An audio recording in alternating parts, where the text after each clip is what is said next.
A regra número 8 nos diz que a história da igreja é importante, mas não decisiva na interpretação das Escrituras. Bem, vamos dividir essa regra em duas partes. A primeira parte, a primeira afirmação dessa regra diz que a história da igreja é importante. Então vamos entender a importância da história da igreja e as consequências por não dar devido valor à história da igreja.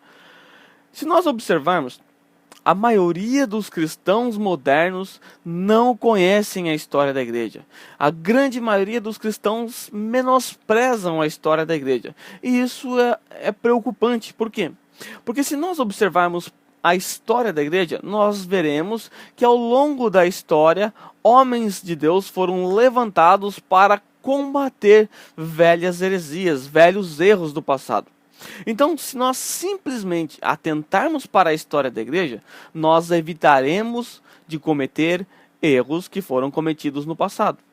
Se nós observarmos a igreja moderna, nós descobriremos que as heresias que estão sendo pregadas por aí, e não são poucas, são na verdade velhas heresias que receberam roupagem nova. Não se tratam de novas heresias. Na verdade, são heresias velhas, que receberam uma modificação aqui, uma melhoria, entre aspas, e são apresentadas ao povo. E o povo faz o quê?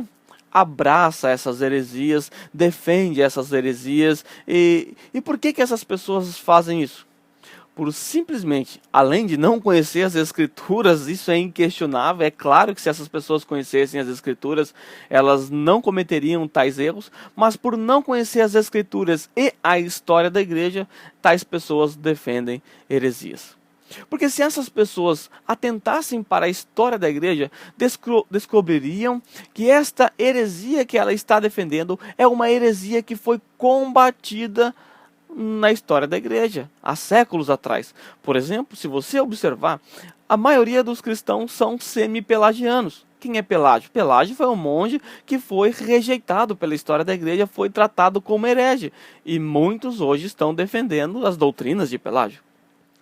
Um outro exemplo que eu quero dar a você, eu vou fazer uma pergunta a você.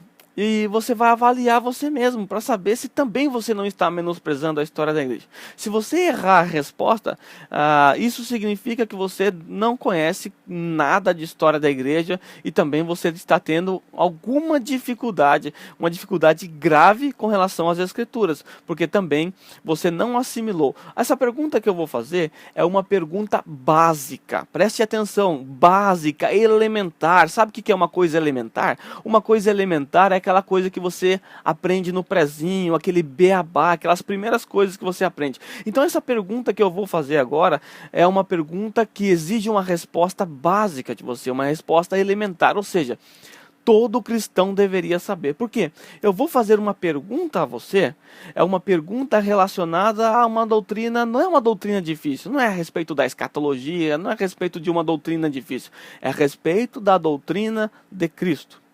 Cristo é a doutrina que você, como cristão, deveria conhecê-la plenamente. Mas vamos lá, vamos ver se você conhece ou não a doutrina de Cristo. A pergunta que eu faço a você, primeira pergunta, Jesus Cristo era Deus?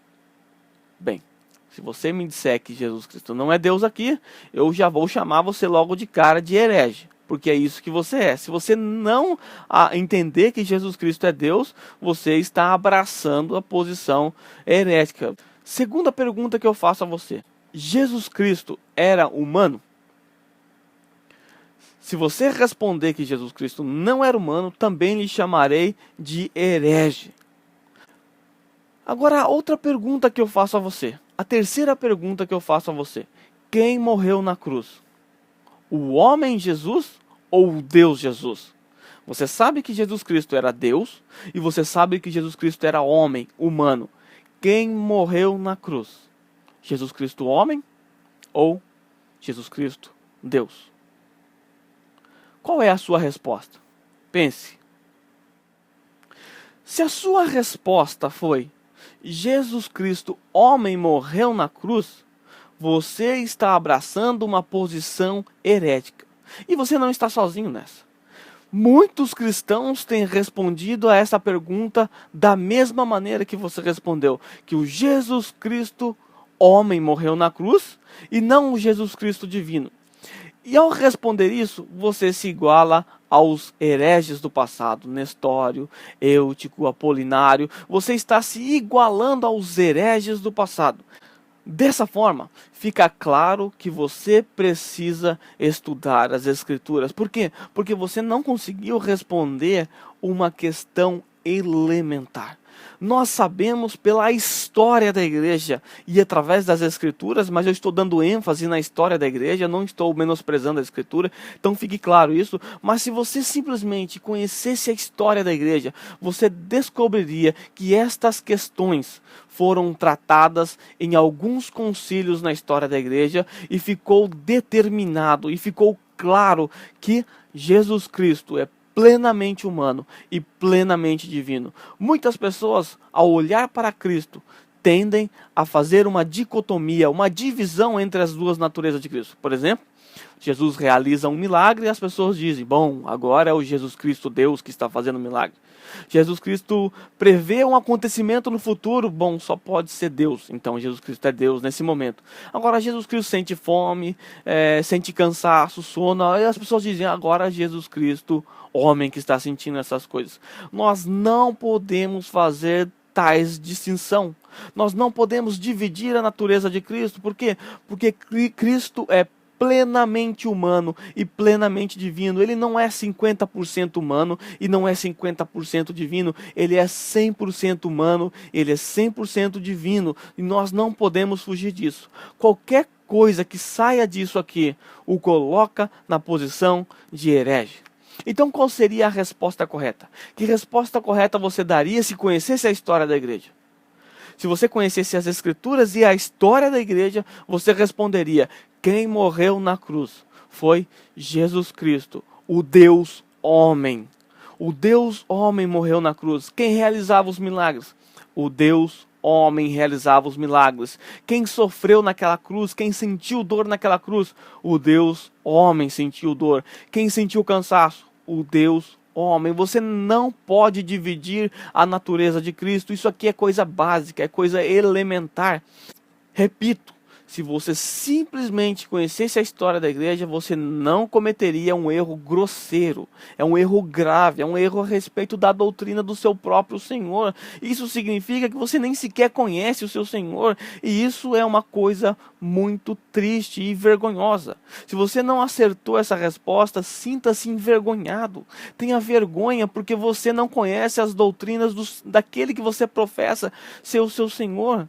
E que a partir de agora você se sinta incentivado a estudar, a buscar mais. Você precisa aprender, você precisa estudar, você precisa se dedicar.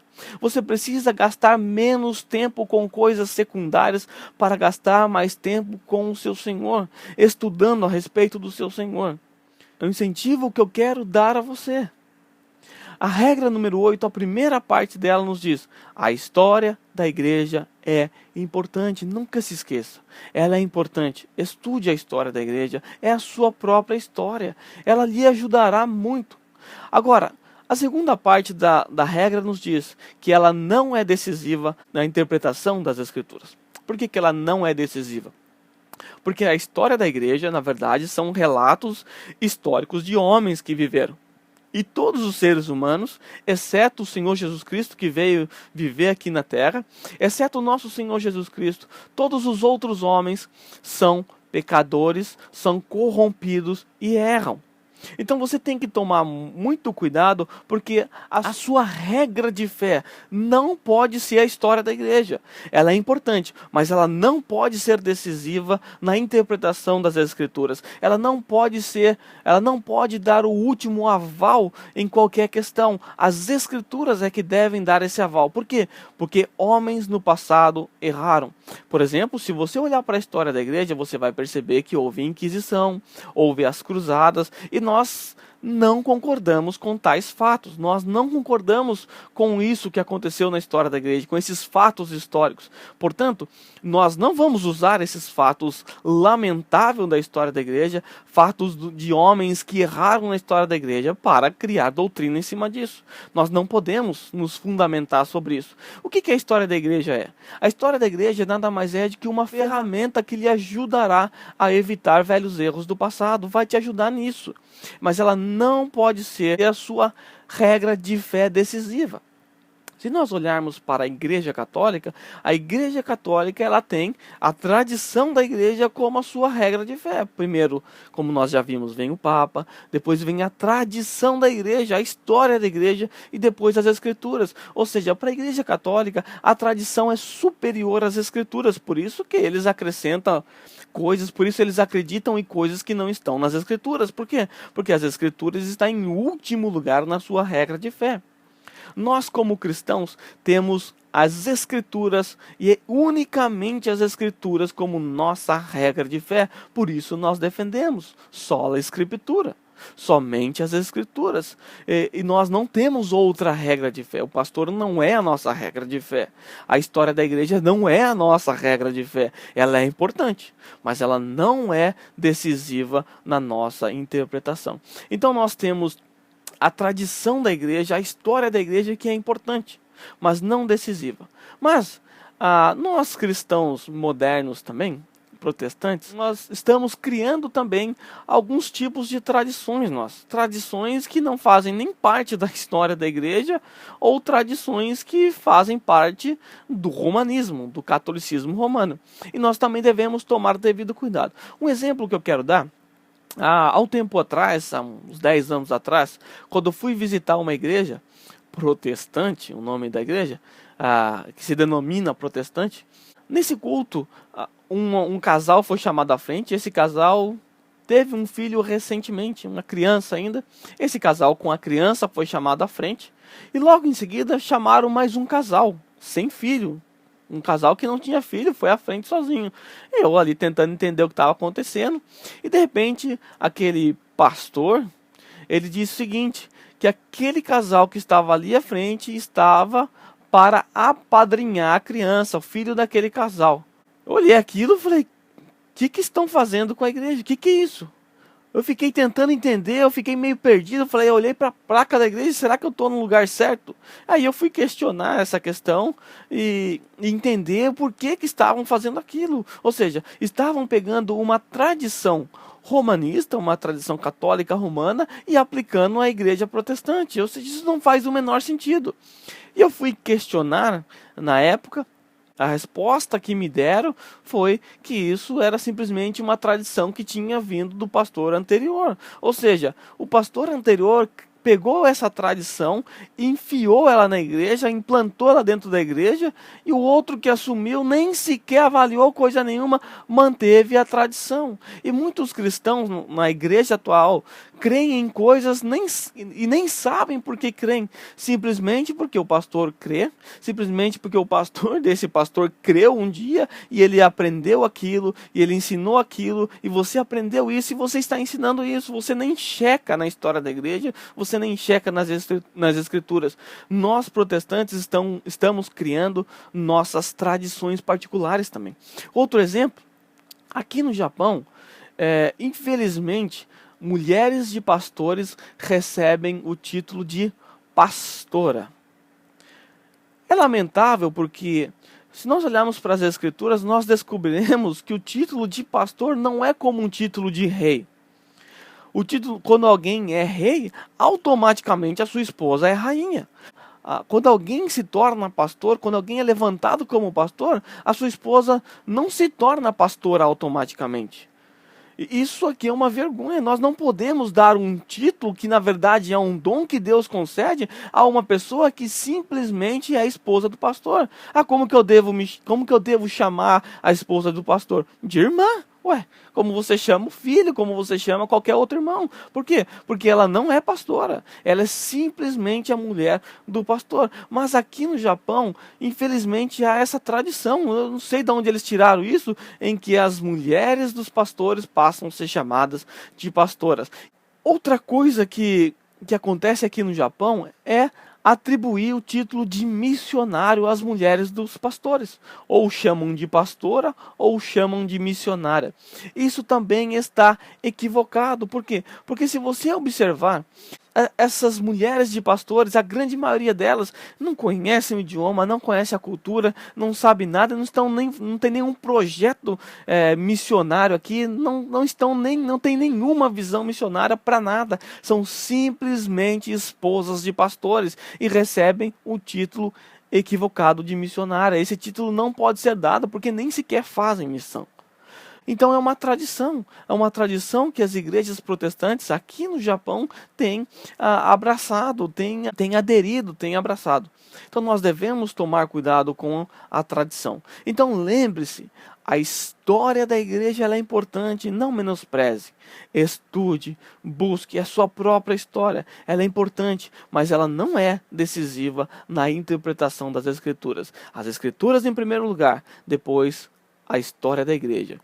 Você olhou para a Bíblia Sagrada, você tem alguma dúvida, você chegou a alguma posição a respeito de algum assunto, olhe para a história da igreja. Pode ser que essa posição que você abraçou seja uma posição que foi refutada no século XVI, é uma posição que foi refutada no terceiro século. Então você precisa olhar para a história da igreja. Bem, a história da igreja é importante, mas não decisiva na interpretação das Escrituras. Esta é a regra número 8.